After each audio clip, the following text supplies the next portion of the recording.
Good morning, good afternoon, depending on the time that you are going to watch this video. Welcome to E-Learning Guidelines. These are some of the guidelines that you are going to follow because we are going to learn online for the first term in the class that you are going to be in. So let's begin. So let's start from where you are going to study from. You will use this website I'm going to display in a few seconds, starting from 7th September. The website address is Pts E-Learning.com, everything in small letters. The same password like you used last time is the password that you will use for this website. The new students will be provided with the login details.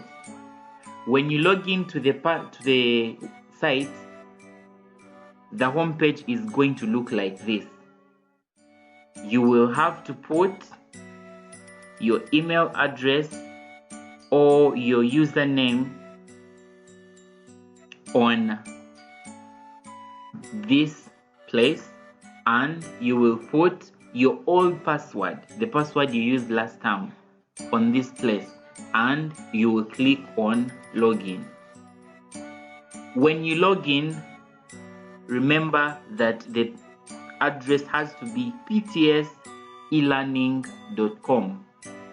You'll be able to see Path to Success International School on top of the page, and you will see the courses starting from grade 1A, grade 1B. By this time, you should be able to know the stream that you are in.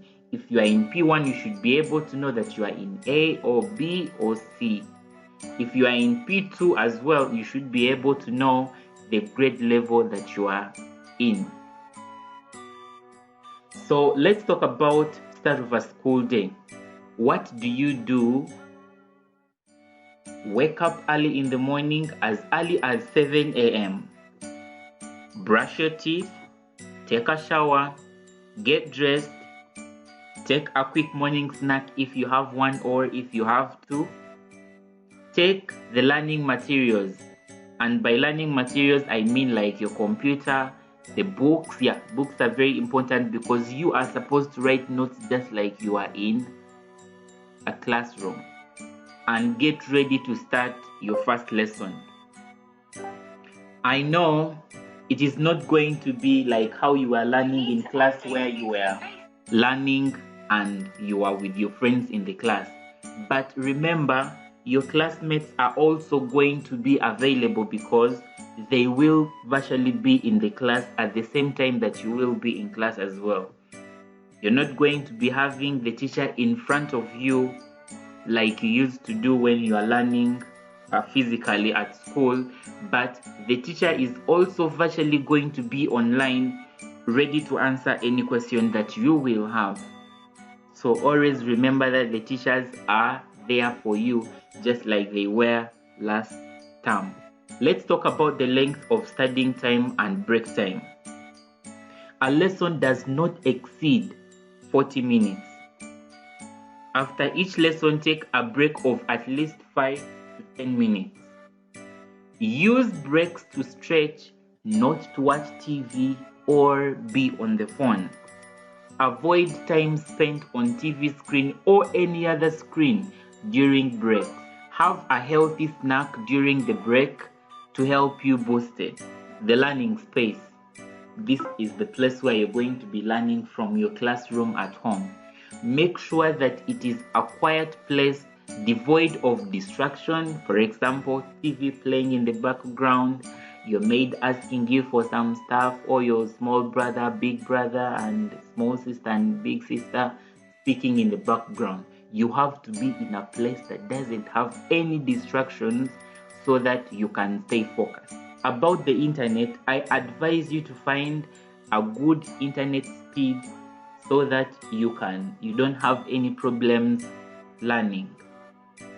You have to keep the doors open so that parents can check if you're learning, or somebody old who is going to be monitoring how you are studying can see that you are learning.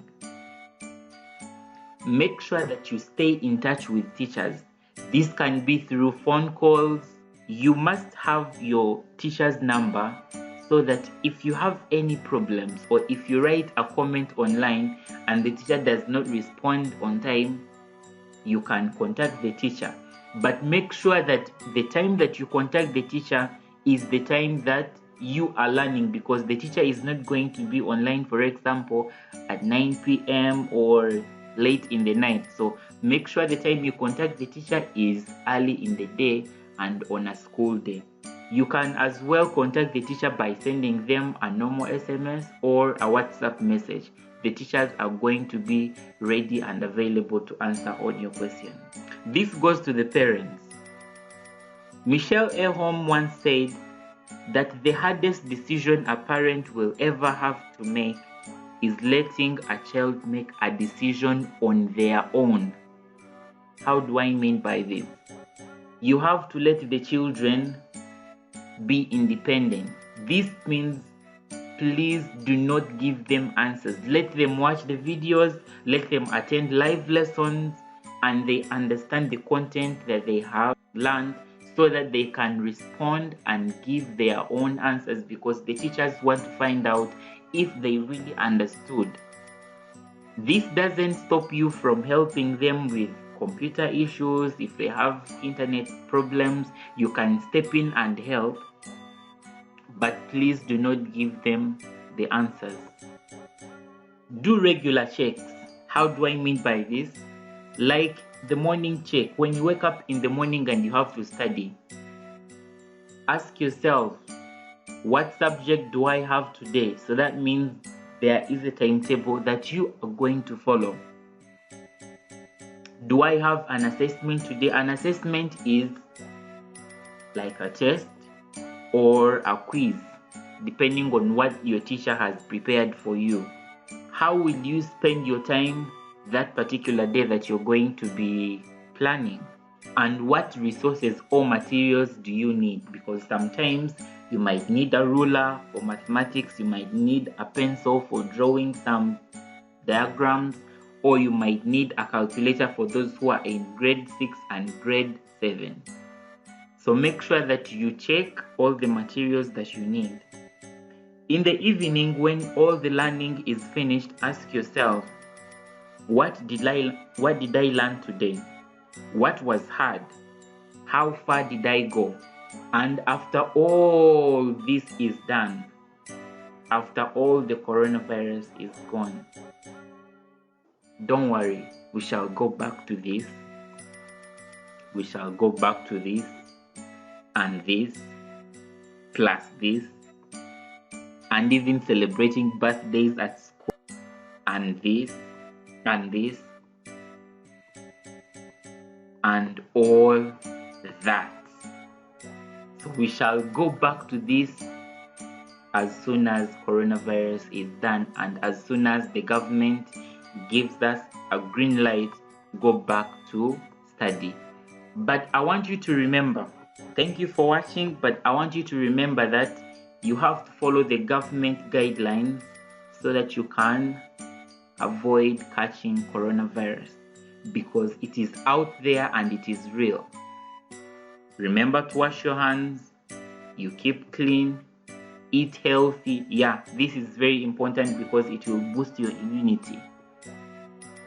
Exercise, yeah, that one is helpful as well. And we pray that we are going to see you soon. Blessings. Peace.